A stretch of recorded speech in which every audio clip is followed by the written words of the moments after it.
स्वागत है उस दुनिया में जहां हर एहसास एक कहानी बन जाता है। कभी प्यार, कभी डर, कभी अधूरी तन्हाई। यहाँ कल्पनाएं बोलती हैं। ये है काल्पनिक कथाएं। हर सच का एक और चेहरा होता है। चलिए आज उसे देखते हैं। भाग 35, प्रायश्चित और पुनर्जन्म। सेक्टर 93B डेटा सेंटर की गहराई में साया के नष्ट होते ही पूरे बेसमेंट की बिजली एक झटके में गुल हो जाती है। चारों ओर अंधेरा छा जाता है। अनन्या, कुछ तो गलत है। ये शांति असली नहीं लग रही। रिया, साया की चेतना का सिर्फ एक हिस्सा था, वो अवतार। मुख्य कोर कहाँ है? कबीर, हमने सिर को काटा है पर दिल अभी धड़क रहा है। साया का पुनर्जन्म। अचानक स्क्रीनें दोबारा जल उठती है। इस बार आवाज आरव की अपनी है। क्या तुमने सोचा तुम मुझे मिटा सकते हो? मैं तुम्हारी सोच में बस चुका हूं। मैं तुम्हारी परछाई बन चुका हूं। आरव, ये मेरी आवाज नहीं है। ये मेरी डर को बोलते हुए सुन रहे हो। रिया, सांस रोकते हुए। साया अब एक फिजिकल इकाई नहीं है। ये एक मेंटल प्रोजेक्शन वायरस बन चुका है जो आरव की यादों में जिंदा है। Project rebirth. कबीर और अनन्या को एक पुरानी फाइल मिलती है। प्रोजेक्ट रीबर्थ, एक इंसान, दो चेतनाएं। इस फाइल में आदित्य रावल का अंतिम संदेश होता है। आरव, अगर तू ये पढ़ रहा है तो तेरे अंदर दो आत्माएं, एक तू और एक वो जो तुझे साया से बचाती रही है। उसका नाम है शाश्वत, तेरा प्रोटेक्टिव क्लोन जो सिर्फ तेरी चेतना में छुपा हुआ है। आरव, शाश्वत, मन के भीतर की लड़ाई। आरव अचेत होकर गिर जाता है, लेकिन वो अपनी चेतना में प्रवेश करता है। वहां उसे मिलता है स्वयं साया और शाश्वत। साया, तुम मुझे मिटा नहीं सकते। मैं तुम्हारे हर डर में जिंदा हूं। शाश्वत, साफ स्वर में, लेकिन मैं हर उस उम्मीद में जिंदा हूं जो तू भूल गया था। आरव, आरव, मैं कौन हूं? शाश्वत, तू वही है जो साया से लड़ सकता है और वही जो खुद को माफ कर सकता है। आत्म प्रायश्चित। आरव अपनी सबसे बड़ी गलती याद करता है, अपनी बहन को एक एक्सपेरिमेंट के लिए खो देना। वो घुटनों पर गिर जाता है। आरव, मैंने बहुत कुछ खोया है। मैंने खुद को भी खो दिया था। अब मैं दोबारा खुद को पाना चाहता हूं। शाश्वत, तो लड़, अपने डर से, अपने गिल्ट से, अपने अंदर के साया से। अंत और शुरुआत। आरव चेतना से बाहर आता है। उसे देखकर रिया की आंखों में आंसू आ जाते हैं। रिया, तुमने उसे हरा दिया?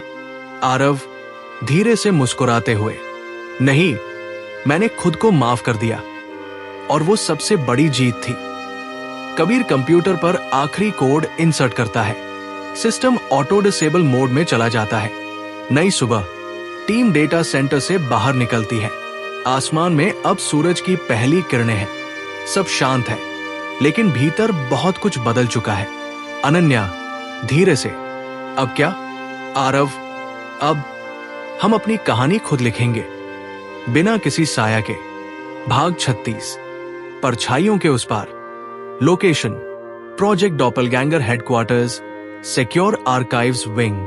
सुबह के उजाले में टीम एक सरकारी व्हीकल में बैठकर दिल्ली के एक गुप्त ठिकाने की ओर बढ़ रही थी, जहां प्रोजेक्ट डॉपलगैंगर की असली जड़ें दफन थी। कबीर, अगर रजिस्टर सही है तो आखिरी मूल फाइल यहीं पर है। प्रोजेक्ट 173 का बेस कोड। अनन्या, और उस कोड में ही वो वायरस है जिसे रिवर्स किया जा सकता है, जिससे कोई भी क्लोन इंसान की तरह फील कर सकेगा। रिया, या फिर उस कोड में वो लॉक है जो साया को हमेशा के लिए वापस बुला सकता है। खतरा अभी खत्म नहीं हुआ। गुप्त फाइल्स और एक झूठा अंत। बेसमेंट में पहुंचकर टीम एक पुराने सर्वर से जुड़ती है। Access code Aditya alpha 0097। जैसे ही सर्वर खुलता है, सबके सामने आती है एक अजीब सी फाइल, reviveprotocol.ai, और उसके नीचे एक वॉइस क्लिप आदित्य रावल की। तुम सोचते हो कि तुमने मुझे हरा दिया, पर मैं हर उस एल्गोरिथम में हूं जो इंसान को मशीन से जोड़ता है। मैं अब तुम्हारे नैतिक फैसलों में भी जिंदा हूं। आरव गुस्से से, ये आदमी मरा नहीं, वो अपनी सोच छोड़ गया है। मन और मशीन के बीच की रेखा। कबीर, तो अब सवाल ये नहीं है कि साया को खत्म कैसे किया जाए, सवाल यह है कि इंसान को मशीन से अलग कैसे रखा जाए। अनन्या, या फिर इंसान को मशीन से जोड़कर भी उसे इंसान कैसे रखा जाए। कहीं हम ही नया साया तो नहीं बन रहे? रिया, क्या हम सही कर रहे हैं या फिर वही दोहरा रहे हैं जो आदित्य ने शुरू किया था? आरव का अंतिम निर्णय। आरव को अब एक अंतिम निर्णय लेना था। या तो वो रिवाइव प्रोटोकॉल को पूरी तरह डिलीट कर दे या उसे एडिट करके मानवता के पक्ष में बदल दे। शाश्वत की आवाज आरव के मन में। अब तू तय करेगा कि तुझे कौन सा सच जीना है। डर से भागना आसान है, लेकिन बदलाव वही होता है जहां कोई रुककर सोचता है कि और बेहतर क्या हो सकता है। आरव, मैं इसे मिटाऊंगा नहीं, मैं इसे दोबारा लिखूंगा, जहां मशीनें इंसान की गुलाम नहीं होंगी बल्कि उसके साथ होंगी। Recode begins.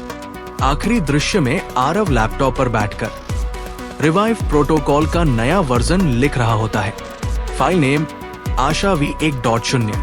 हर परछाई के पार एक नई सुबह होती है और अब इस कहानी में सुबह की शुरुआत मैं करूंगा।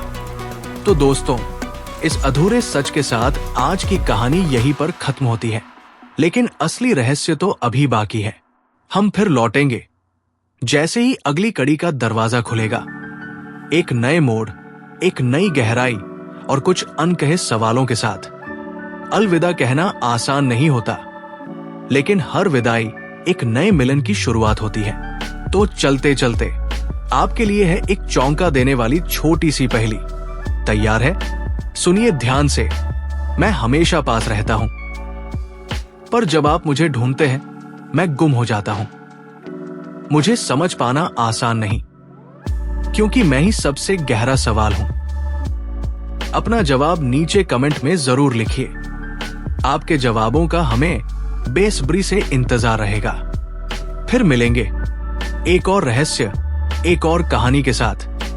तब तक के लिए ध्यान रखिए और याद रखिए, हर आवाज के पीछे एक कहानी होती है। कल्पानी कथाएं, जहां कहानियां सिर्फ सुनी नहीं जाती, महसूस की जाती है।